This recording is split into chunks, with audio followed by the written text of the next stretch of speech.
Abra a sua Bíblia agora no Evangelho segundo Marcos, capítulo 14. O sermão é dos versículos 12 a 21, mas eu vou pedir a licença para os irmãos para ler a partir do 10, que vai nos ajudar. Acompanhem a leitura. E Judas Iscariotes, um dos 12, foi ter com os principais sacerdotes para lhes entregar Jesus. Eles, ouvindo, alegraram-se e lhe prometeram dinheiro. Nesse meio tempo, buscava ele uma boa ocasião para o entregar. E no primeiro dia da festa dos pães asmos, quando se fazia o sacrifício do cordeiro pascal, disseram-lhe seus discípulos: onde queres que vamos fazer os preparativos para comeres a Páscoa? Então enviou 2 dos seus discípulos, dizendo-lhes: ide à cidade, e vos sairá ao encontro um homem trazendo um cântaro de água. Segui-o e dizei ao dono da casa onde ele entrar que o mestre pergunta: onde é o meu aposento no qual hei de comer a Páscoa com os meus discípulos? E ele vos mostrará um espaçoso cenáculo mobiliado e pronto. Ali fazei os preparativos. Saíram, pois, os discípulos, foram à cidade, e achando tudo como Jesus lhe tinha dito, prepararam a Páscoa. Ao cair da tarde, foi com os 12. Quando estavam à mesa e comiam, disse Jesus: em verdade vos digo que um dentre vós, o que come comigo, me trairá. E eles começaram a entristecer-se e a dizer-lhe um após o outro: porventura sou eu? Responderam-lhes: é um dos 12, o que mete a mão comigo, a mão no prato. Pois o Filho do Homem vai, como está escrito a seu respeito, mas ai daquele por intermédio de quem o Filho do Homem está sendo traído. Melhor lhe fora não haver nascido. Vamos orar. Senhor, estamos mais uma vez diante da Tua Santa Palavra.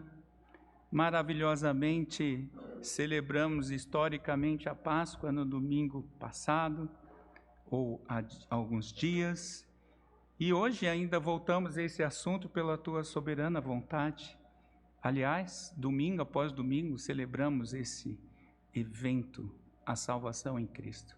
Mas hoje, ó Senhor, temos essa pequena parte da Tua Palavra para entendermos, e por isso te pedimos, suplicamos, em nome de Jesus, que o Teu Santo Espírito fale aos nossos corações, abra os nossos olhos, aplique essa palavra às nossas vidas, à nossa alma, de tal sorte que saiamos daqui mais parecidos com Cristo Jesus, em nome de quem oramos. Amém. Crianças, vamos ao desenho? Aliás, isso eu estou gostando cada vez mais, porque o reverendo Mateus me pôs numa situação, uma saia justa. Ele fez um pedido de um desenho muito bom de manhã. Falei, e agora? Mas eu não consegui alcançar. Mas, crianças, vocês vão fazer, então, um desenho de uma mesa bem bonita. Crianças, uma mesa bem bonita, com a comida que você mais gosta. Por quê? Porque nós vamos aprender sobre uma mesa, uma história de uma mesa que marcou a separação entre os amigos e o inimigo de Jesus. Olha que coisa, crianças, foi numa mesa que essa história de hoje aconteceu. Meus irmãos, compartilhar a mesa é sinal de intimidade, de comunhão, de confiança. Ainda é assim nos nossos dias. Por exemplo, no ambiente de escola ou no ambiente de trabalho, na hora do almoço, da refeição, é comum compartilhar a mesa com os mais próximos, mesmo que sejam colegas de trabalho. É aquela hora que você fala assim, vai almoçar com alguém hoje? Não, então desce comigo, vamos almoçar, tal. Isso você faz com pessoas próximas, não é? Negócios são fechados à mesa, pessoas se vinculam quando estão à mesa, pedidos de casamento e de namoro são feitos à mesa de jantar, por exemplo. Porém, não é normal, meus irmãos, compartilhar a mesa com estranhos, ou levá-los, por exemplo, para comer na mesa da cozinha da sua casa. Não sei se já foi isso, de pegar um estranho total e levar para dentro da sua casa, ainda mais para a cozinha, porque normalmente ali só são os amigos, os mais chegados que comem naquela mesa. Mas nessa noite, meus irmãos, nós vamos ver que Jesus compartilhou a mesa com seus amigos, mas tinha um detalhe, ali tinha um inimigo, um traidor. Jesus estava comendo com o inimigo. E nós vamos ver lições a partir de duas cenas, de dois momentos. O primeiro momento é o dos preparativos para a mesa da Páscoa, e o segundo momento é da revelação do traidor, enquanto a mesa era compartilhada. Nós vamos ver ao longo do texto. Mas a título de introdução, esse texto, ele está, ou partes dele, está em Mateus, Marcos, Lucas e João. Os 4 evangelhos falam da Páscoa, e a beleza das Escrituras é justamente que elas vão se completando. E eu vou usar os outros textos para o texto ficar mais amplo na nossa mente. E como eu li de propósito, foi importante a gente lembrar que 1 ou 2 dias antes do texto que vamos falar hoje, Judas Iscariotes negociou a traição de Cristo com os principais sacerdotes por 30 moedas de prata. Meus irmãos, isso é um pagamentozinho fuleiro, só para você ter uma ideia. Não vou gastar tempo com isso, mas é fuleiro. E desde então, diz o texto, que Judas buscava uma boa ocasião para entregar Jesus. Com isso em mente, chegamos no texto de hoje, os preparativos para a mesa da Páscoa, esse primeiro ponto dos versículos 12 a 16. Diz o texto que é o primeiro dia da festa dos pães asmos, a festa dos pães sem fermento, quando se fazia o sacrifício do cordeiro pascal, diz o texto. Quando se lembravam da libertação da terra da escravidão. Meus irmãos, essa é provavelmente a maior festa que o Senhor estabeleceu das 3 principais, porque eles ali celebravam essa obra de Deus de terem sido libertos do Egito, da terra da escravidão, e essa era uma refeição que era para ser feita anualmente, de geração em geração, conforme diz Êxodo 12. Era uma celebração em família, e óbvio, meus irmãos, que aqui vai ser uma celebração em família. O verdadeiro anfitrião é Jesus, nós vamos ver isso, que é o chefe da família da fé. Lembra que ele disse lá em Marcos 3, qualquer que fizer a vontade de Deus, esse seria o seu irmão, sua irmã, sua mãe. Jesus vai ter uma celebração em família e ele é o grande anfitrião. Mas na melhor tradição judaica, os discípulos se dispõem a preparar a Páscoa para o mestre, como deve ser, não é? Tanto o lugar quanto a própria refeição eles iam preparar. E a refeição tinha ervas amargas, pão, vinho, cordeiro e algumas outras coisas. Mas aqui ainda é quinta-feira, provavelmente quinta-feira de manhã, pois a preparação, como nós lemos ali em Deuteronômio, tinha que acontecer de dia, antes do dia propriamente dito da Páscoa. Eles deveriam preparar a Páscoa dentro de Jerusalém.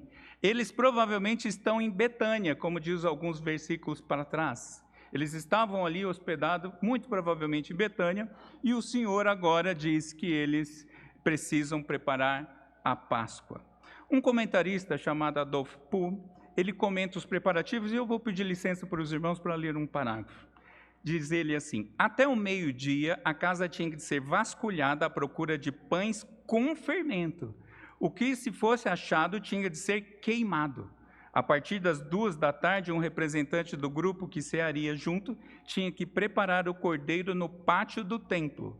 Também se traziam verduras, ervas amargas e compota de frutas para o antepasto, assim como pães sem fermento. Finalmente, à noite, o cordeiro era assado. Isso é uma informação histórica, não é uma explicação bíblica, mas nos ajuda a entender o cenário.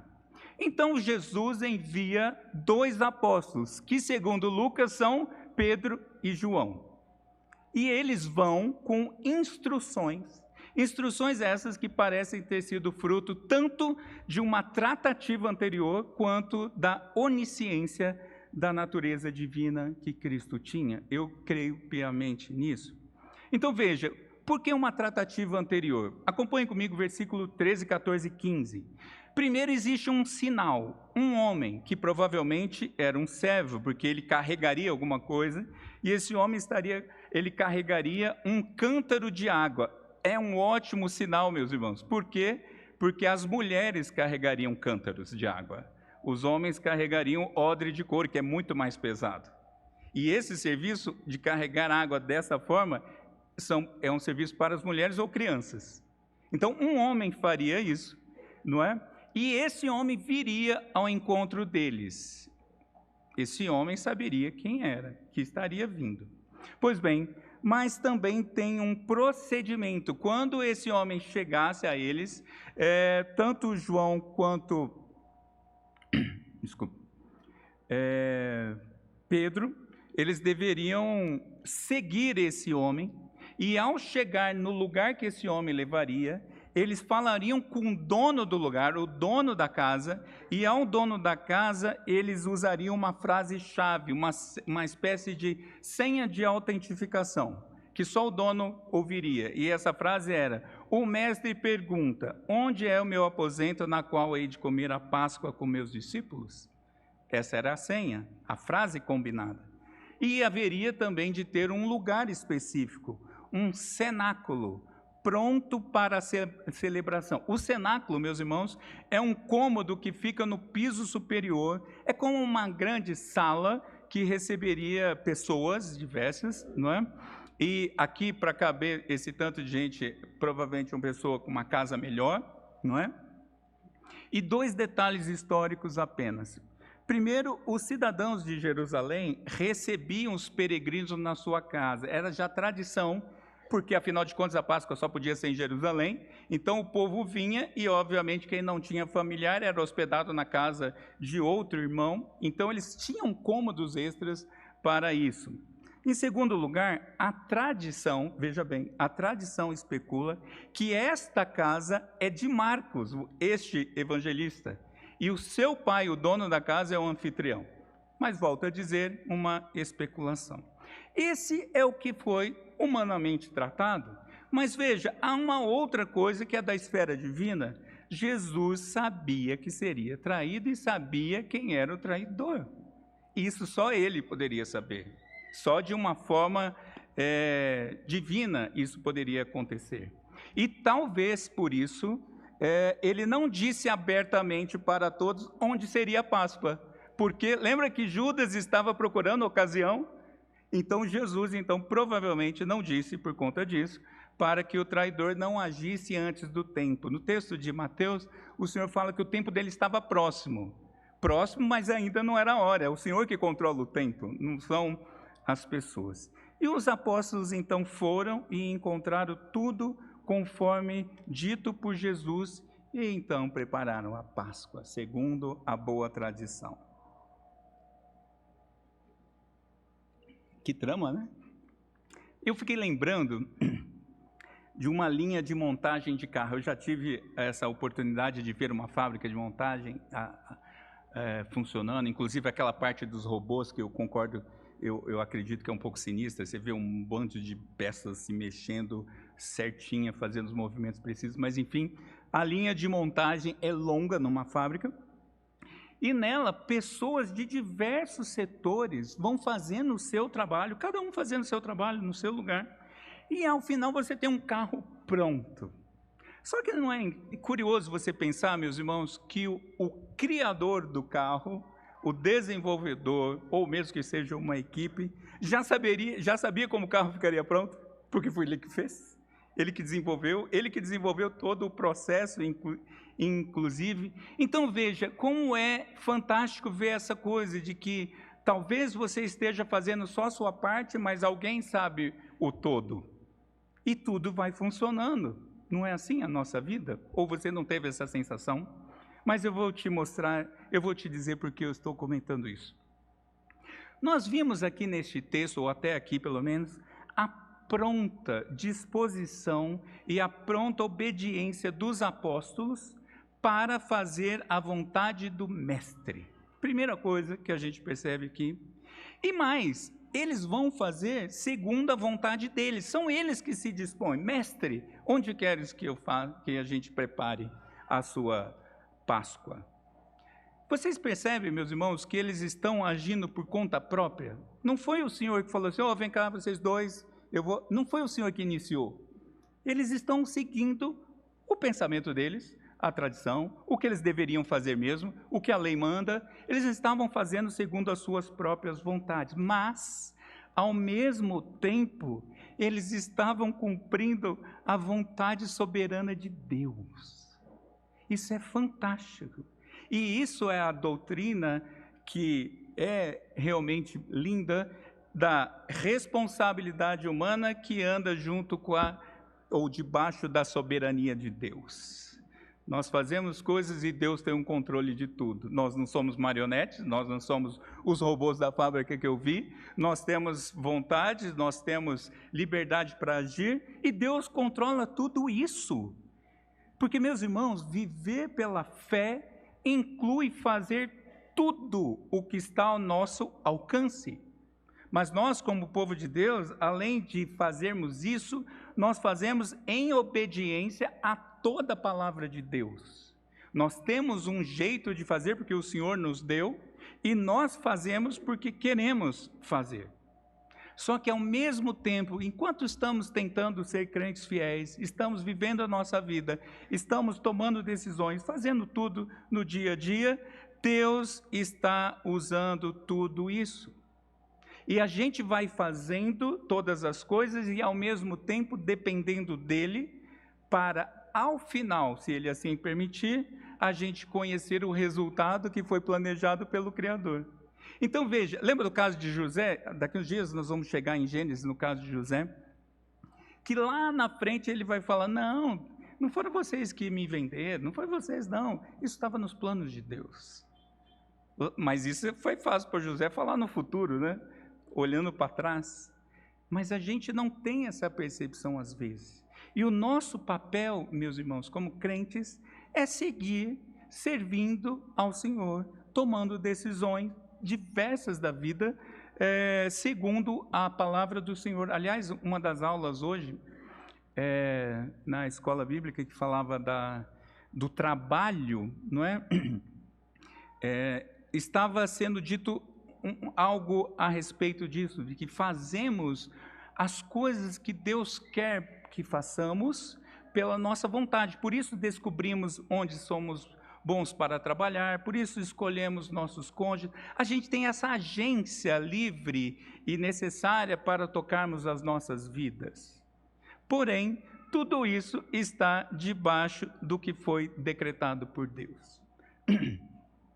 Meus irmãos, eu não sei para vocês, mas para mim, essa doutrina, essa ideia, esse conceito bíblico, ela promove pelo menos duas coisas para mim.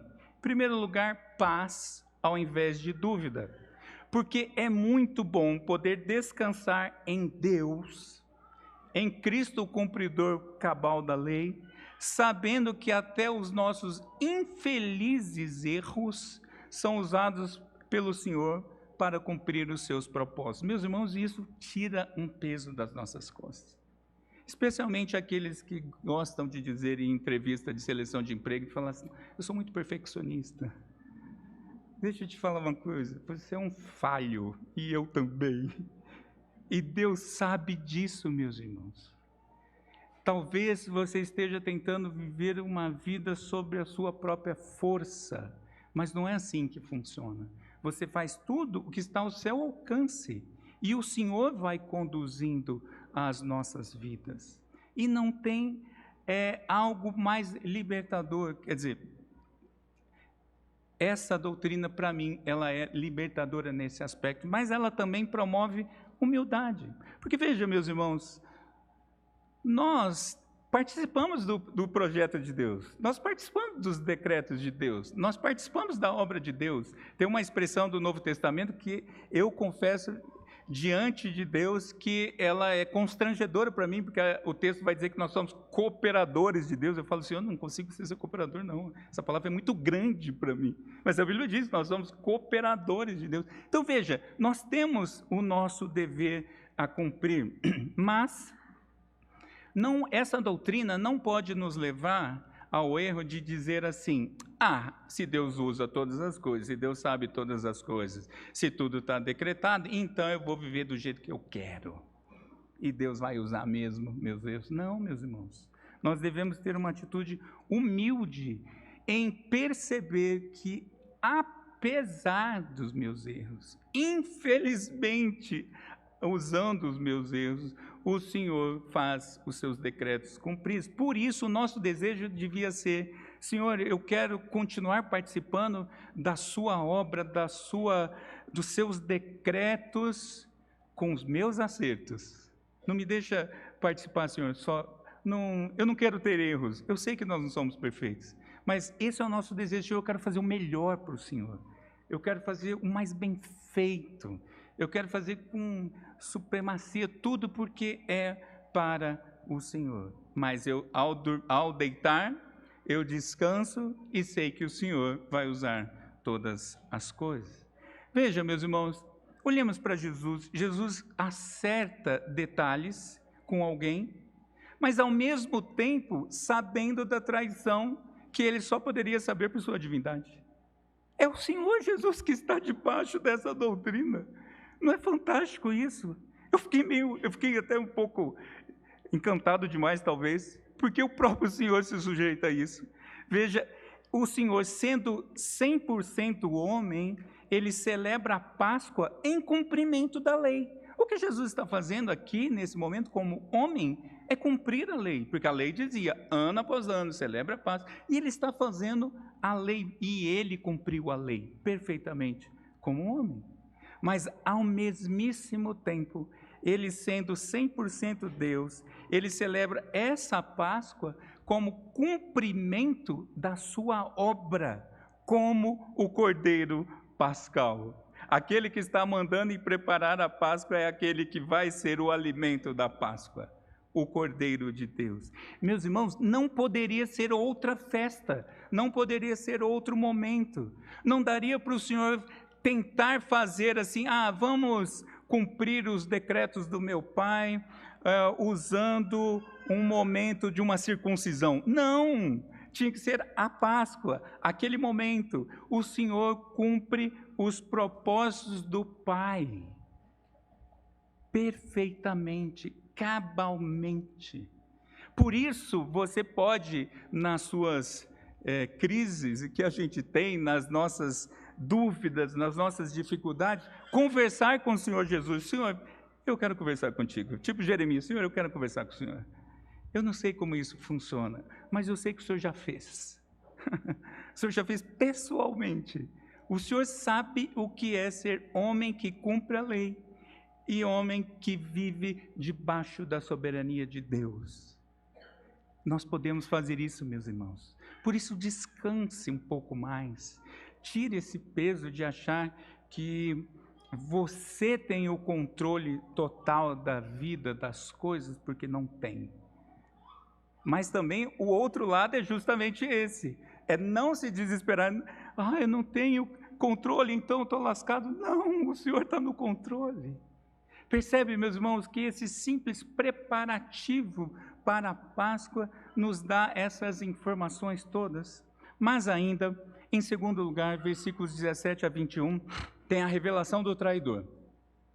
Ao cair a tarde, ou no início da sexta-feira, por que eu estou dizendo isso? Eu tinha dito agora há pouco que era quinta-feira, porque o dia judaico ele começa com o pôr do sol, e a refeição vai acontecer segundo o Deuteronômio falou, para lembrar o que tinha acontecido. Então agora Jesus chega com os 12. Os 12 apóstolos estão com o Senhor para comerem a Páscoa que já havia sido preparada ao longo da tarde. A ceia pascal, meus irmãos, ela era celebrada em 4 partes, segundo os historiadores. Veja, como no Brasil a gente tem uma divisão, nós temos divisão para refeição, por exemplo, entrada, prato principal e sobremesa. A ideia é essa, tinha 4 partes, cada parte tinha um cálice de vinho, e é uma história longa que os detalhes não vão ser tão úteis assim, mas essa ceia tinha 4 partes, e eles, presumivelmente, estão na primeira parte agora eles estão começando a ceia, já começou a ceia, E eles estão comendo então esse antepasto, essa entrada, que tinha um pouco de verdura, um pouco de ervas amargas, tudo numa bacia com compota de frutas. Era um caldão ali, onde se mergulhava o pão. Eles estão neste momento. O texto de João 13:21 diz que angustiou-se Jesus em espírito. Vamos para a cena. Todo mundo está comendo a Páscoa, é a festa da libertação. De repente, Jesus se angustia, e então ele dá uma notícia estarrecedora. Em verdade, lhes digo que um de vocês, o que come comigo, vai me trair. Meus irmãos, pensa você na ceia com o Senhor. Um de vocês vai me trair. E não falou quem é. O Senhor não revelou imediatamente. Ele deixa um tempo para cada um realizar um autoexame. Parece que ele está deixando isso para cada um pensar o que está acontecendo. E diz o texto, versículo 19, que eles, entristecidos agora, um após outro, perguntam: por acaso seria eu? Ou, literalmente, numa tradução mais literal, certamente não eu. Meus irmãos, se você está lá, você não fez, você começa a perguntar: sou eu? Porque, na verdade, é igual com criança, né? Você fala assim: vem cá que eu quero conversar com você. A pessoa já fala assim: o que eu fiz? Ou tipo o pastor convidando só uma pessoa para tomar um café da igreja. A pessoa fala assim: o pastor me convidou. O que eu fiz? Já começa uma lembrança. E cada um deles começa a pensar: eu não fui. Ou o que eu fiz? E tem um detalhe, meus irmãos. Sabe qual que é um dos improváveis? Judas. Porque ele é o tesoureiro. Ele guarda o dinheiro. Ou você vai pôr um traidor para cuidar de dinheiro? Entende que humanamente ficou confuso para eles? E Jesus então responde: foi Judas? Não. Ele diz: é um dos 12. O que come comigo põe a mão no prato, ou seja, o que mergulha o pão comigo. Onde está esse homem? João 13:18 diz assim, que Jesus disse: não falo a respeito de todos vocês, pois eu conheço aqueles que escolhi, mas é para que se cumpra a Escritura. Aquele que come do meu pão levantou contra mim o seu calcanhar. João traz esse detalhe. Meus irmãos, essa referência que Jesus usa é a fala de Davi registrada no Salmo 41, versículo 9, naquela sua situação com seu amigo Aitofel, que o traiu também, aquela confusão toda. E Salmo 41, 9 diz assim: até o meu amigo íntimo, em quem eu confiava, que comia do meu pão, levantou contra mim o seu calcanhar. Cristo vai na história e mostra um exemplo disso. E ele continua: o Filho do Homem vai. Gente, Marcos usa essa expressão constantemente para falar que é o Senhor, o Filho do Homem. O Filho do Homem vai, como está escrito a seu respeito. Mas, ai daquele por quem o Filho do Homem está sendo traído. Melhor seria para ele se nunca tivesse nascido. O Senhor será entregue, meus irmãos, logo mais tarde, como diz o texto, está escrito a seu respeito. Como está escrito a seu respeito? Lucas 22, ele registra assim: segundo o que está determinado. Então Jesus está falando: olha, o que vai acontecer já está decretado, mas ai daquele por intermédio de quem o Filho do Homem está sendo traído. Jesus está anunciando aqui um severo julgamento. O que o Senhor Jesus está falando assim: olha, seria melhor não nascer do que nascer e ir para o inferno. Você sabe o que fez, você sabe o que você fez, e você está ouvindo isso. Mas eu ainda tomo a liberdade de usar mais alguns pequenos trechos dos outros evangelhos. Mateus diz que, então Judas, que o traía, perguntou: por acaso sou eu mestre? Os outros não usaram mestre. Os outros falaram assim: sou eu? E Judas falou assim: por acaso sou eu mestre? Percebe que já tem uma diferença? E Jesus respondeu: você acabou de dizer isto, tu que dizes. Ali, meus irmãos, a conversa foi de pé de ouvido, porque a mesa, na verdade, se sentava quase que um debruçado no outro. Então, só os mais próximos entenderam. Por isso que Pedro, que não está ao lado, pergunta para João, pergunta quem é, porque João é o que... Exatamente, Carol, pergunta quem é. Porque está quem de um lado? Do lado esquerdo, Judas. Do lado direito, João. E agora o Senhor está falando, e João, o Evangelho de João registra assim, que o Senhor disse, é aquele a quem eu der o pedaço de pão molhado. Então Jesus pegou um pedaço de pão e tendo-o mergulhado ou molhado, deu a Judas, filho de Simão Iscariotes. E depois que Judas recebeu o pedaço de pão, imediatamente Satanás entrou nele. Então Jesus disse a Judas, o que você pretende fazer, faça-o depressa. E ele, tendo recebido o bocado, saiu logo e era noite. Satanás não entrou antes. Não dá para falar que Satanás que traiu Jesus. Não. Judas traiu Jesus porque quis. Foi fazendo tudo porque quis. E novamente nós estamos vendo aqui a doutrina dos decretos de Deus e da responsabilidade humana, onde a soberania divina não exclui a responsabilidade humana. Não se trata de um fatalismo impiedoso, como algumas religiões afirmam. Tem um comentarista chamado Bruce Barton, ele diz assim, na vontade soberana de Deus e de acordo com seu calendário, ele usa homens pecadores, mas isso não desculpa o pecado deles. Não dá para julgar o seu pecado na conta de ninguém, não, meus irmãos. Nem de Satanás. Cada um peca porque quer. Não tem situação, não tem pecado que foi cometido sem o consentimento, o querer da própria pessoa. Não adianta você falar, eu fui posto na parede, não tinha o que fazer. Tinha, a Bíblia diz que todas as situações o Senhor tem uma solução. Você pode não saber, mas a Bíblia garante que tem. Percebe, meus irmãos, que essa traição, aliás, naquela mesa estavam Jesus, 11 apóstolos fiéis e um apóstolo apóstata, um traidor. Gente, um apóstolo traidor. Essas palavras quase não combinam, mas era. E essa traição servirá tanto para a condenação de Judas, porque Judas foi condenado, sim, entre outras coisas, mas por trair Jesus, que decidiu trair Jesus, quanto para ser um instrumento para o cumprimento dos propósitos de Deus. Precisava ter uma traição. Percebe, meus irmãos, como Deus vai usando as coisas?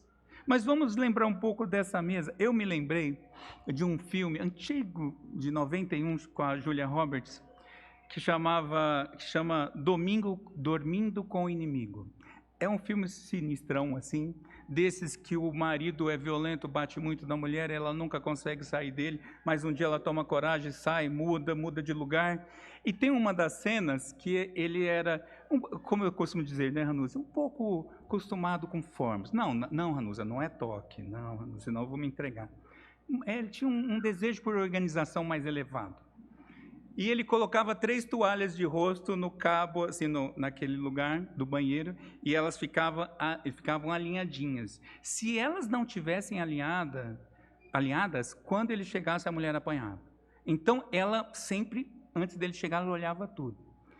Quando ela vai ter uma vida normal, fugida, longe, mudada, tal, um dia ela está arrumando as toalhas e acha que ela lembra, eu não vou ver mais esse padrão. Aí ela desorganiza as toalhas para ter aquele sintoma, aquela sensação de liberdade e tal. Um dia ela chega em casa, as toalhas estão alinhadas. Aí começa a animar o filme. O cara achou ela. E o filme segue. Mas o título é fantástico, Dormindo com o Inimigo. O Senhor está jantando com o inimigo, comendo com o inimigo, com o traidor. A diferença é que o Senhor sabe. O Senhor tem o controle de todas as coisas. Então, perceba comigo, meus irmãos, que algumas conclusões aqui para nós. Mesmo andando com Jesus, ou sendo admoestado com ele. O reverendo Mateus pregou sobre isso também esses dias. Judas servia a um falso Deus. Provavelmente Judas servia a Mamon, né? O Deus do dinheiro. Porque aquela mesa, meus irmãos, que está Jesus, os apóstolos, aquela mesa foi lugar de distinção, de separação, onde o traidor não teve acesso ao Cordeiro de Deus que tira o pecado do mundo, porque a ceia do Senhor vai ser explicada logo à frente.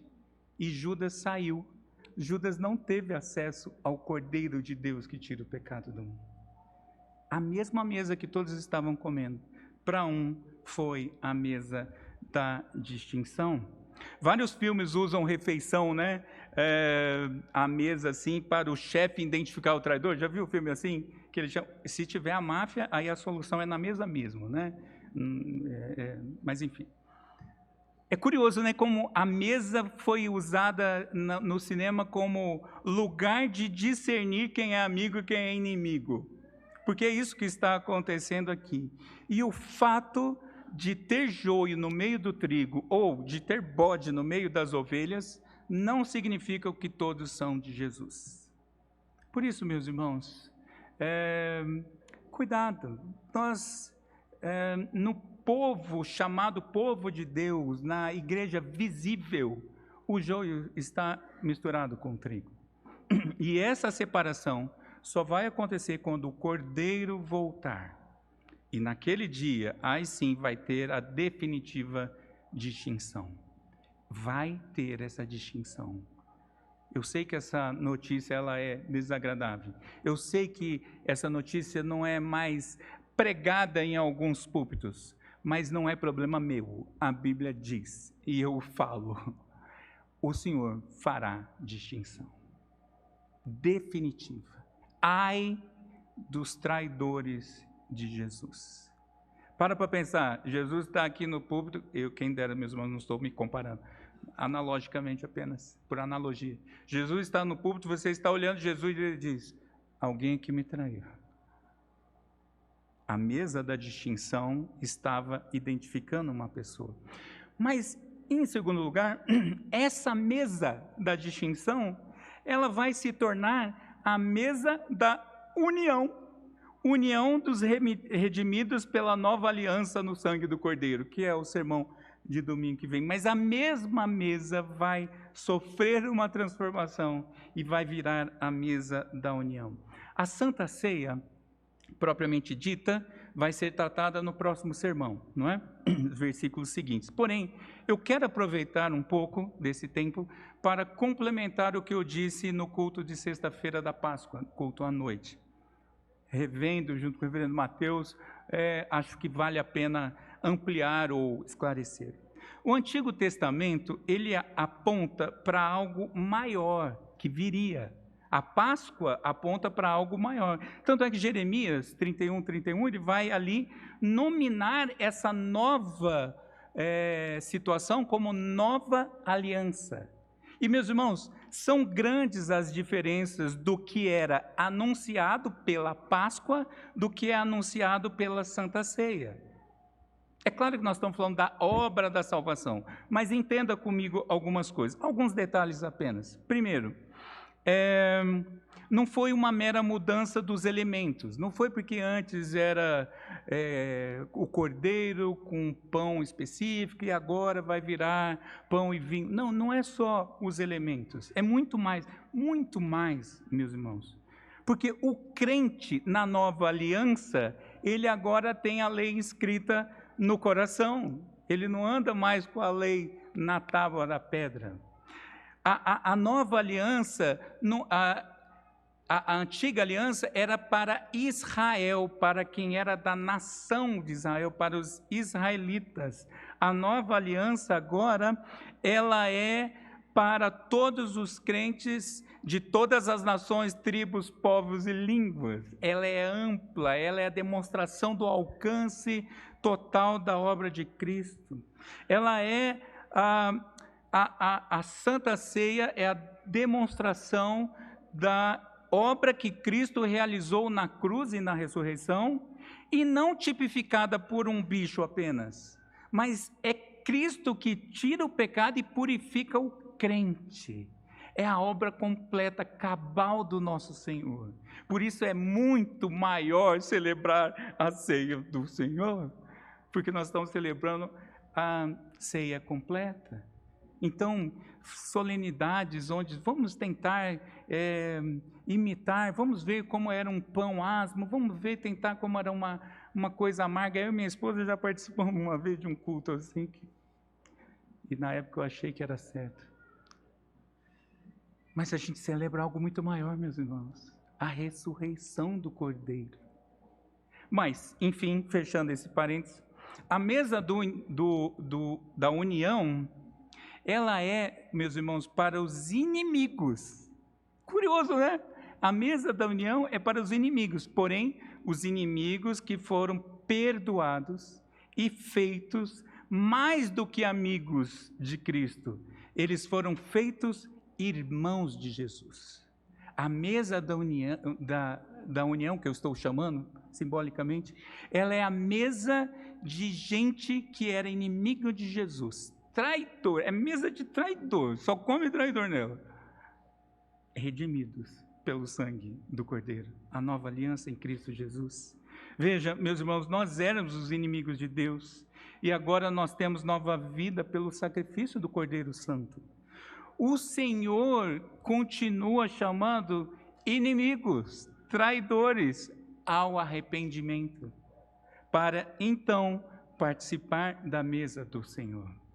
Daí, o examine-se, pois, a si mesmo, examine-se continuamente, meus irmãos, para que não vivamos como se fôssemos ainda traidores de Cristo. Percebe? Que o exame que Cristo fez ali para Judas, era tipo assim, Judas, abre os olhos, arrependa-se. Oi, estou falando com você. E essa é o nosso chamado também. Tudo bem, fomos alcançados, fomos tornados santos, mas ainda estamos em santificação. E os nossos pecados são pecados de traidores, redimidos. Por isso temos que nos examinar. E por último, meus irmãos, a mesa da união, e eu estou forçando essa palavra porque a Santa Ceia vai ser daqui a pouco, no próximo sermão. A mesa da união ainda não recebeu todos os que estão na lista dos convidados. Aquela noite ali tinham 12 convidados, Jesus tinha 12 convidados. A mesa da ceia do Senhor tem milhares de convidados e ainda tem outros que estão sendo chamados. O que significa, meus irmãos, que é dever nosso anunciar o convite do Cordeiro. Nós somos os que vão com o convite. O Cordeiro está te chamando, o Cordeiro está te chamando. Você é um traidor. E a nossa mensagem é bem simpática. Você é um traidor, mas Ele te redimiu no sangue da nova aliança. Venha e participe. Arrependa-se. Abandone essa vida. As boas novas da salvação em Cristo. A mesa é muito maior, meus irmãos, do que a gente pensa. É o anúncio, não é à toa que o Senhor fala até que Ele volte. Vamos chamando outras pessoas. Ou você não quer compartilhar na mesa? Ou você é da turma que acha que banquete deve ser só por... Lembra que eu já falei que eu tive um chefe que ele falava assim, vamos acabar com esse negócio de panelinha, vamos ficar só com os nossos. Não, meus irmãos, a ceia do Senhor, a mesa da união, é para os traidores arrependidos. E tem traidores aí fora que precisam ser chamados ao arrependimento. Daqui a pouquinho nós teremos a ceia do Senhor. Que esta palavra, esse é o meu desejo sincero, meus irmãos, e eu sei que eu sozinho não consigo, por isso eu suplico ao Senhor, que essa palavra de fato sirva de preparação para você participar da ceia como traidor, que é arrependido, redimido, traidor que foi feito filho de Deus, Pai, pela adoção em Cristo, na ação do Espírito Santo. Que o Senhor nos abençoe. Vamos orar. Pai, obrigado por esta obra fantástica. de nos transformar de traidores e inimigos de Jesus em irmãos de Jesus. Obrigado, Senhor, por esta obra. E que nós nunca esqueçamos dela, e que sejamos também gratos por ela, e alimentados por ela, e anunciadores dela também. Faz isso em nossas vidas, Pai. Te pedimos em nome de Jesus, o Cordeiro Pascal verdadeiro. Amém. Vamos pôr em pé.